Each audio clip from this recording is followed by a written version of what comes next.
In the top stories, a water boost for St. Philip and Christchurch. JetBlue launches a Fort Lauderdale to Barbados route, and Blue House take top honors at St. Paul's Sports Day. Welcome to Nation News for Wednesday, January 20th, 2016. I'm Natasha Beckles.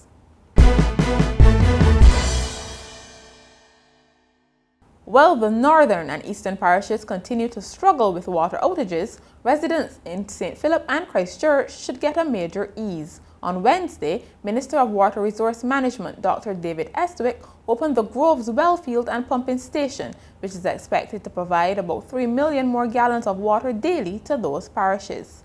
2 tanks capable of storing 200,000 gallons of water will now be pumped as needed into the system or to the Union Reservoir. But this particular project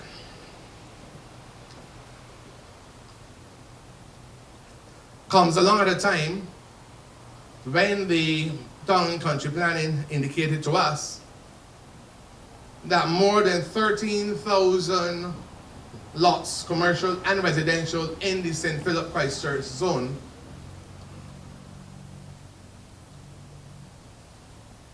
were not being given permission because of a lack of water in the area.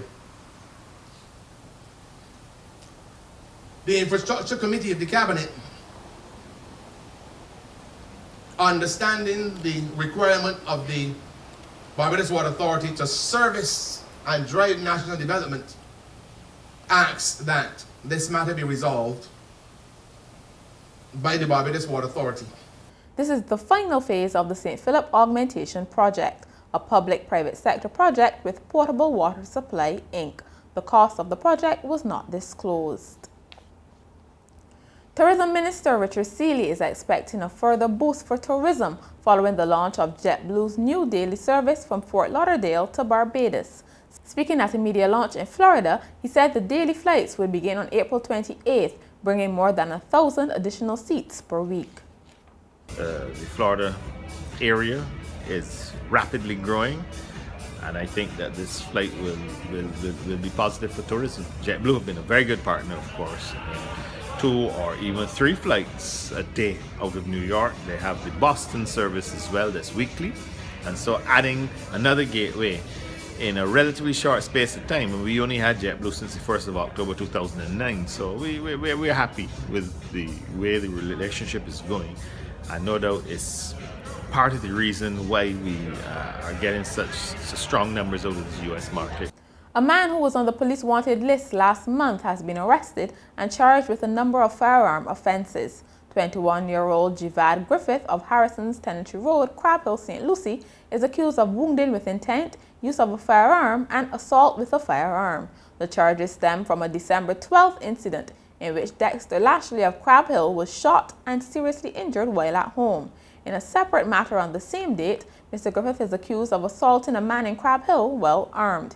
He appeared in the Whole Town District E Magistrates Court on Wednesday and was remanded to HMP Dodds until February 1st. The Greenland Livestock Research Station in St. Andrew is now the worldwide hub for black-belly sheep.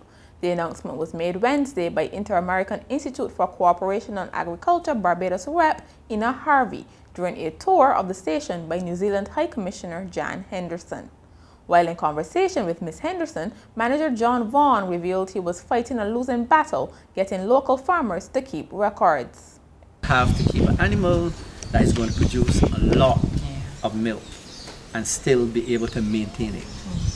The key in New Zealand was around the genetics and of course. records. Oh Lord, Yeah, don't the tell record, me. the record I would like you keeping to is come and talk to some of my farmers and tell them about records.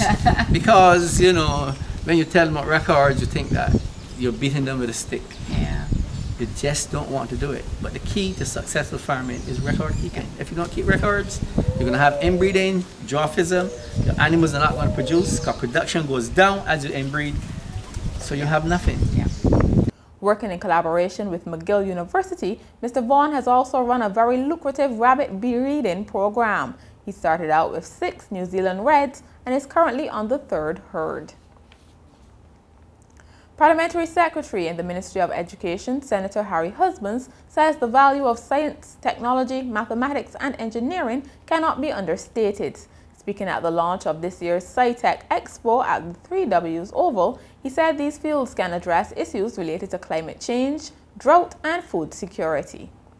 The value in the promotion of science, technology, engineering, and mathematics and related activities cannot be overemphasized.